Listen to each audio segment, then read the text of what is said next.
প্রথমেই আপনাদের অভিনন্দন জানাই। বসে বসে ভাবছিলাম কোথায় আছি। একটা সময় 114 নম্বর ওয়ার্ডে যখন আসতাম, একটা তিরঙ্গা পতাকা লাগাবার ক্ষমতা আমাদের ছিল না। বাগে গরুতে একসঙ্গে জল খেতে অনেক মানুষ প্রয়াত হয়েছেন। প্রয়াত মানুষের সম্বন্ধে কোনো কথা বলবো না। গণতন্ত্র বলে এই ওয়ার্ডে কিছু ছিল না। যে অভিনন্দন জানাই রাজ্যের মাননীয় মুখ্যমন্ত্রী মমতা বন্দ্যোপাধ্যায়কে, তৃণমূল কংগ্রেসের সভানেত্রী মমতা বন্দ্যোপাধ্যায়কে, যে তিনি শুধু রাজ্য সরকারের ক্ষমতায় আসেননি, এই অঞ্চলে আজকে গণতন্ত্র প্রতিষ্ঠা করেছেন। তাই আজকে এত মানুষ তৃণমূলের পতাকা তলে আজকে সবাই একত্রবদ্ধ হয়েছে। তাই আমি আপনাদের সবাইকে অভিনন্দন জানাচ্ছি। আস্তে আস্তে অনেকগুলো পোস্টার দেখছিলাম। ভোট এলে সবাই আসে, ভোট এলে সবাই চলে যায়। বিধানসভায়ও দেখলাম সিপিএম এর প্রার্থী ছিলেন একজন শিল্পী, বন্ধুবর একজন শিল্পী দেবদূত ঘোষ এলেন, মানুষের কাছে বড় বড় কথা বললেন, ভোট চাইলেন, হেরে গেলেন, চলে গেলেন, একদিনের জন্য আর ফিরে এলেন না। এই আমাদের ওয়ার্ডে দুর্গা পুজো হয়, কালী পুজো হয়, সরস্বতী পুজো হয়, ফুটবল টুর্নামেন্ট হয়, নজরুল জয়ন্তী হয়, রবীন্দ্র জয়ন্তী হয়। কোনোদিনও দেখলাম না যে কিছু মানুষ তো দেবদূত বাবুকে ভোট দিয়েছিলেন তাদের কাছে আসতে।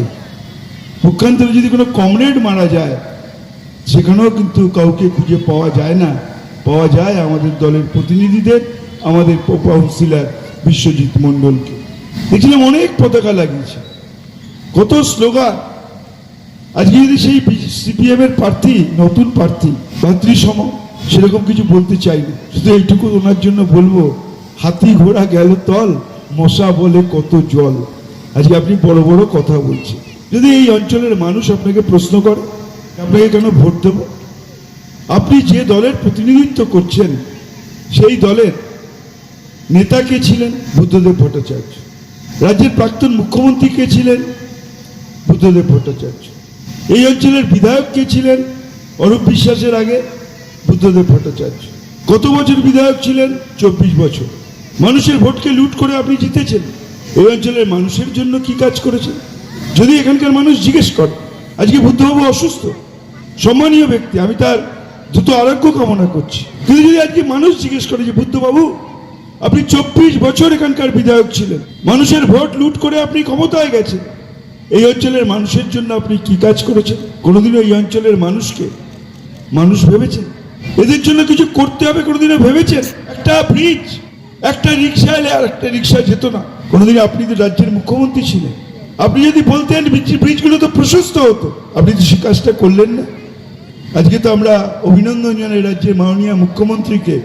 22খানা ব্রিজ, সেই ঢালাই ব্রিজ থেকে খ্রিস্টান পাড়া পর্যন্ত এমনভাবে করা হয়েছে দুটো রিক্সা নয়, দুটো লরি একসঙ্গে যেতে পারে। আপনি এসে ভোট চাইছেন? আমি পাশের কেন্দ্রের বিধায়ক ছিলাম, তখন উল্টো দিকে আগুন লাগলো, একটা দমকল ঢুকতে পারতো না, ব্রিজগুলো এত অপ্রশস্ত ছিল। কোনোদিনও ভাবলেন না যদি এখানে কোথাও আগুন লাগে একটা দমকলের প্রয়োজন আছে? অভিনন্দন জানাই রাজ্যের মাননীয় মুখ্যমন্ত্রীকে যে 113 নম্বর ওয়ার্ডে একটা দমকল কেন্দ্র করে দিয়েছে। আজকে ছোট ছোট গাড়ি, ছোট বাইক, কোথাও কোনো অসুবিধে হলে আজকে পৌঁছে যাচ্ছে সেই দমকল। এই অঞ্চলের মানুষের সব থেকে বড় কষ্ট কি? এই অঞ্চলের মানুষের সব থেকে বড় কষ্ট হচ্ছে জলের কষ্ট। এই অঞ্চলের মানুষ জল পেতেন না, গ্রাউন্ড ওয়াটার, ডিপ টিউবওয়েলের জল। এখানকার বোনেদের, মায়েদের আর বিউটি পার্লারে যেতে হতো না, ওই লাল জলেই চুলটা লাল হয়ে যেত। বাড়িতে কেউ এলো, বিশিষ্ট মানুষ, একটু ভালো চাল এনে খাওয়াবে নেমন্তন্ন করে, খেয়ে বলতো তোমরা কি ব্রাউন রাইস খাও, ভাতটা লাল হয়ে যেত। কোনোদিনও ভাবলেন বুদ্ধবাবু যে আপনি তো এখানকার মুখ্যমন্ত্রী ছিলেন, একটা জলের প্রকল্প তো করতে পারলেন না? আজকে মমতা ব্যানার্জি একটা নয় 3-3টে জলের প্রকল্প যিনি করেছেন তার নাম মমতা বন্দ্যোপাধ্যায়।